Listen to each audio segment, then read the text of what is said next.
Salve, salve, gente! Um abraço a todos vocês que me acompanham por aqui para falarmos sobre futebol. Está no ar o Notícias em Dose Dupla nesta segunda-feira. Acabou o gauchão. Fim de papo, né? O Grêmio confirmou o título.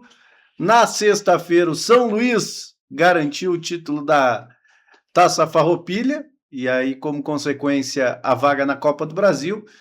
E também, para minha surpresa, o Avenida foi o outro rebaixado. Vamos falar sobre estes e outros assuntos a partir de agora, direto do estúdio Arte Vídeo Produções. O teu espaço para gravar teu podcast, gravar sobre a tua empresa, falar sobre um assunto específico é aqui. Entre em contato pelas redes sociais e também, se tu quiser contratar vídeo e foto, serviço de vídeo e foto de qualidade, também é com a Arte Vídeo Produções para deixar o teu evento ainda mais top.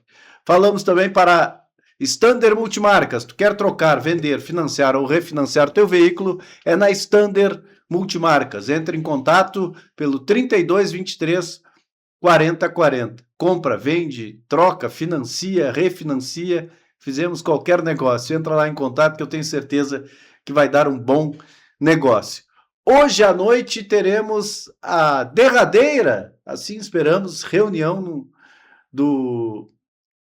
para votação dos sócios e aí definição em relação ao último trâmite, né? A votação dos três contratos necessários com a SAF para definitivamente passar o poder e a gestão para a Sociedade Anônima do Futebol do Grêmio Esportivo Brasil. Passou pelo Conselho, agora passa pelos sócios, já havia acontecido em outros trâmites esta mesma situação, e agora, então, parece que será derradeiro. Então, a partir de amanhã, a SAF assume, e aí eu vivo essa expectativa também de que tenhamos novas informações, né, ou informações mais aceleradas, mais robustas em relação ao trabalho que está sendo desenvolvido, porque, afinal de contas, o Brasil volta a jogar valendo no próximo mês, né? A partir do dia 4 de abril, já conheceu os seus adversários, ao contrário do que se imaginava na Série D, né?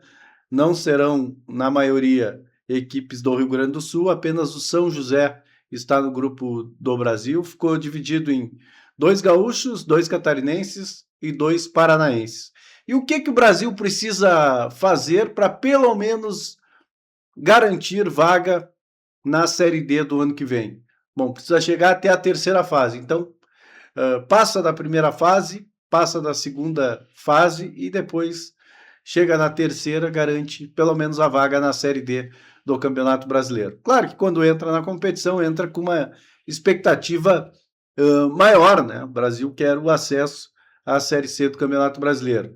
Mas vamos combinar que, pelo investimento feito até agora, ou pelos anúncios realizados até agora, não dá toda essa esperança. Claro que às vezes time barato alcança resultado positivo, mas contraria uma lógica, né? A lógica é bons investimentos, investimentos relevantes para alcançar objetivos. E eu aqui não estou falando que o Brasil deve buscar reforços de Série A ou Série B de Campeonato Brasileiro, mas de um nível um pouquinho melhor dentro do quadro apresentado de Série D de Campeonato Brasileiro, como já fez em outras oportunidades para alcançar esse acesso. Tem uma base que não é das melhores, porque os melhores jogadores já têm destino em outras equipes. Por exemplo, Murilo Cavalcante, que estava no Guarani de Bagé, foi para Ponte Preta. O Wesley Santos, que estava na Anapolina, grande nome do Brasil, foi para o Botafogo de Ribeirão Preto. O Patricão, um pouquinho abaixo desses jogadores que eu referi, vai ficar no Ceilândia. O Felipe Camargo já tem acerto com o Manauara. Então, são vários jogadores de relevância maior que não retornam. Tem o Yuri, tem o Otávio, tem o Thiago Henrique, tem, mas não são jogadores que serão protagonistas neste elenco. E o Otávio e o Yuri estavam nas equipes que acabaram rebaixando. Aliás, vamos virar, né? Virando a página, falando sobre o Campeonato Gaúcho. O Gabriel Dutra é um jovem técnico que saiu da imprensa para ser auxiliar e agora técnico. Não foi bem nesta reta final com o Avenida, né? Colocou o Yuri já na segunda etapa como um ponta direito para resolver as coisas aberto lá e praticamente esquecido. Apostou muito no levantamento na área contra uma equipe que já estava rebaixada, que era o Internacional de Santa Maria, e teve mais perto de sofrer gol do que fazer.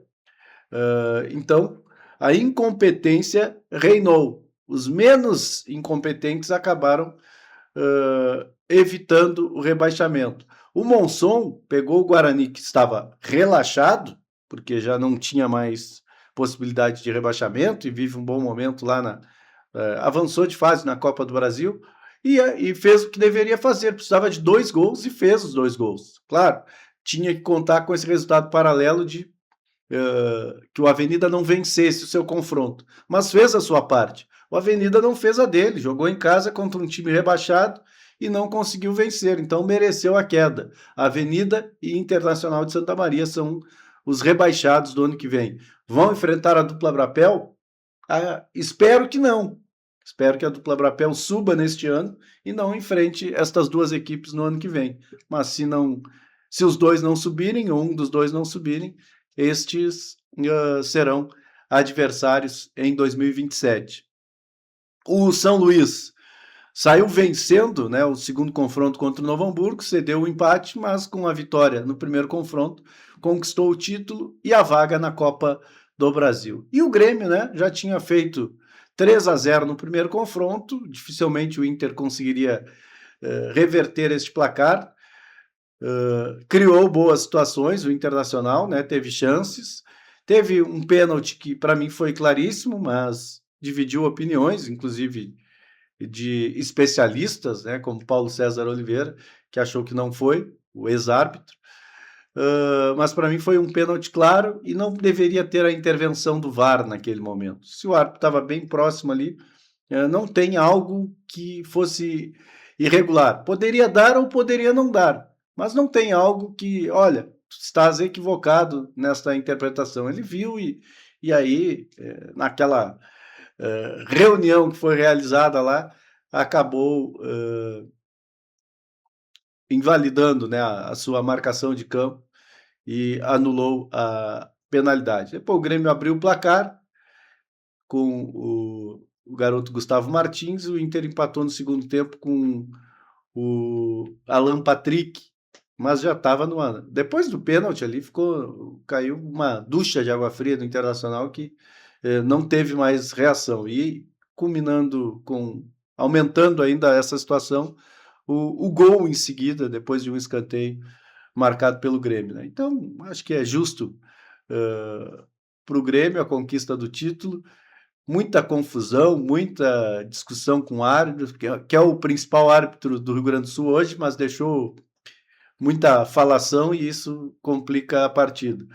Abriu uma aspas para Minas Gerais, né? No título conquistado pelo Cruzeiro, uma pancadaria que eu não me lembro de ter visto. Nem nos tempos do futebol raiz, como se dizia que valia tudo. Todo mundo brigou, foram 23 expulsos depois do confronto. O Cruzeiro ficou com o título, mas foi feio, né? Foi uma pauleira danada no confronto lá no Atlético e Cruzeiro. Sobrou para todo mundo. E teve agressão de frente, agressão pelas costas, teve covardia, teve de tudo. Né? Um agredindo e depois apanhando.